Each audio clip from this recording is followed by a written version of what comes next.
Olá pessoal, estamos de volta para mais uma aula de circuitos digitais. Meu nome é Fábio Capabianco e essa é a aula número 16, módulo 3.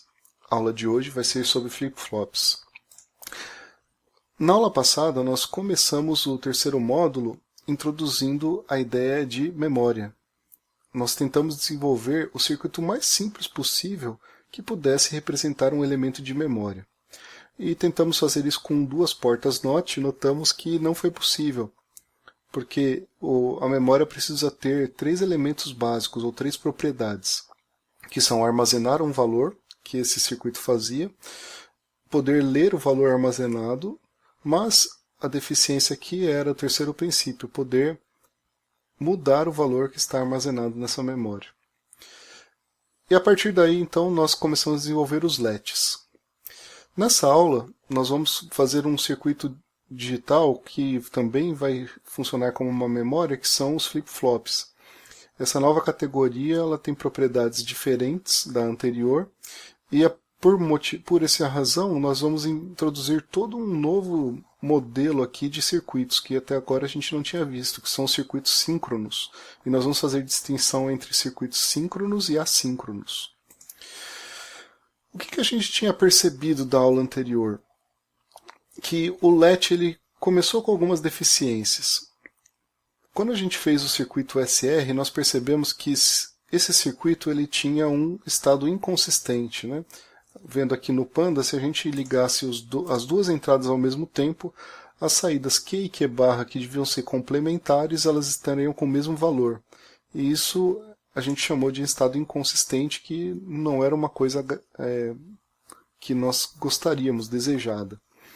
Então, o LET D ele resolveu esse problema, porque a gente só teria uma entrada D e, por conta disso, uma entrada sempre seria 0, enquanto a outra entrada seria 1.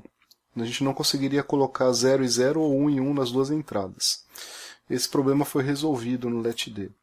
Outro problema que nós tentamos resolver, depois que nós fizemos o LET SR chaveado, é reduzir o número de entradas. Nós percebemos que se a gente ligasse o Enable a gente conseguiria usar as duas entradas normalmente, mas se as duas entradas fossem 0, com o Enable ligado, ele manteria o estado armazenado, o que é a mesma coisa que acontecia com a chave desligada.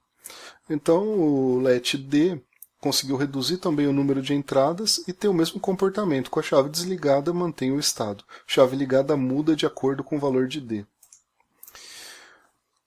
Também a gente eliminou a necessidade de um circuito controlador para o estado inconsistente, lembra? Se o S e o R tivesse ligado, mesmo nesse circuito aqui SR chaveado, enquanto a chave tivesse ligado, a gente teria também o estado inconsistente de saída. Tá certo? Então precisaria de um circuito controlador para pelo menos garantir que o S e o R não seriam ao mesmo tempo 1 enquanto a chave estivesse ligada. O LET D não precisa disso. Mas o LET D ele tem um problema. O problema é relacionado com o tempo enquanto a chave fica ligada. Vou dar um exemplo aqui. Ó. Se a gente ligar a chave e depois, o quanto a gente alterar o valor de D, esse valor vai aparecer ali em Q. E aí, quando a gente desligar o E, ele para de mexer. Bom, por que isso é ruim? Porque, normalmente, quando a gente quer escrever na memória, a gente já tem um valor específico que a gente quer armazenar. Por exemplo, se eu quero gravar 0 lá, eu vou manter primeiro o valor de D em 0, depois eu ligo a chave por um tempo curto e desligo a chave. Então, isso basta para escrever o valor de D ali. Mas, o problema é, a gente tem que controlar o E para que ele possa ligar e desligar rapidamente, enquanto o valor de D tem que ser garantido mantido em 0. Isso requer um circuito de controle razoavelmente complexo. Então a gente vai tentar resolver esse problema. Qual que é a ideia?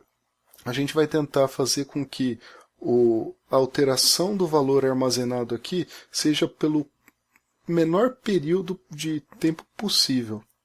E isso daí a gente vai fazer a solução com o circuito chamado flip-flop. E a gente vai perceber que essa chave aqui vai mudar. Ela vai mudar de nome. Ao invés de ser chamada de chave, um enable, agora ela vai se tornar um clock, ou um relógio, né? um clock que vai fazer a alteração. Deixa eu explicar para vocês o que significa.